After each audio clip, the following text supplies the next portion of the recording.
Yevro Plus avtomat kotlovlar ekan, qaranglar. Bular soatiga mana shu kattasi qancha rasxod qiladi desiz? 3 kilodan 6 kilogacha. 3 kilodan 6 kilogacha rasxod qiladi. Maksimal 6 kilo. Maksimal 6 kilo. Bu zavodskoymi o'zidan yasaganmisizlar buni? Garelkalar zavodskoy. Aha. Kotlovni o'zini chertoj asosida yasaganmiz. 4li, 3li litr ishlatganmiz. Avshkazga 1,5 litr ishlatganmiz. 1,5 litr. Keyin uchib ham qilingan ekan. Tupet qilingan 5 santimetrli millivator qo'yilgan bor. Aha. O'sha millivatorni 5 santimetrli bilan tupet qilingan. Bu bash kattasi necha kvadrat joyda sizlar? 350 kvadrat joyga mo'ljallangan bunimiz. 3,5 soat joyda polni istorlar ekanda, bemalol xotirjam sizlar. Sizlar maktab bog'chalarga qo'ysa, xonalarga. Maktab, bog'cha, xususiy bog'chalarga Buni kelinyapti. Buni plus tomonlari ekan bittasi.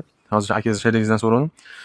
Bu o'zini kerakli gradusga chiqqanda o'zini to'xtatib, yana o'zini o'chib, yonib ishlayveradi. Anaqa prostoydan bas ekanda o'zini o'zini unaqa ish ko'rsatadi. Bu kontrakt hisobida ekanda. Xuddi shunaqa. Kerakli gradusga olib chiqqanda ushlab turaveradi. O'sha gradusdan pasaysa yana ko'taraveradi. Ha, shunaqa. Xuddi shu formani ishlatadi. Tok rasxodi ham 300-320 vatt bo'ladi. Motori pult upravleniyasi yana bitta sirkulyatsiya nasos qo'yganda ham 350 vatt bo'ladi. Yarim kilovattga ham bormaydi.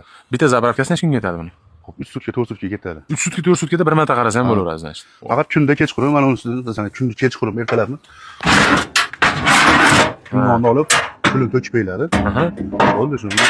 Bemalol qo'yiladi, ichini tozalagan bo'ladi. Orqasida ham shunaqangi nimasi bor, qozonchasi bor, uni ham olib to'kib qo'yiladi. Qulayliklari xudo xolisa zo'r. Qiynalmaydi. Bunisi necha kvadrat sizlar? Xo'p, bunimiz 250 kvadratga mo'ljallangan. 250 kvadrat. Bunisi-chi? Bular shu hammasi 250 kvadrat. Eng kichkinasi-chi? Bu yana shunaqa? Mana eng kichkinasi 250 kvadrat. Значит 2,5 soat joy. Значит bemalol xususiy maktab, bog'cha, klinikalar bemalol sizlar. Bularni olib boraki ustanovka qilib berasizlarmi o'zingizdan yo? Olib borib. Bizda hozir ustanovkasi, montaji hamma yo'qni ichida qilyapmiz.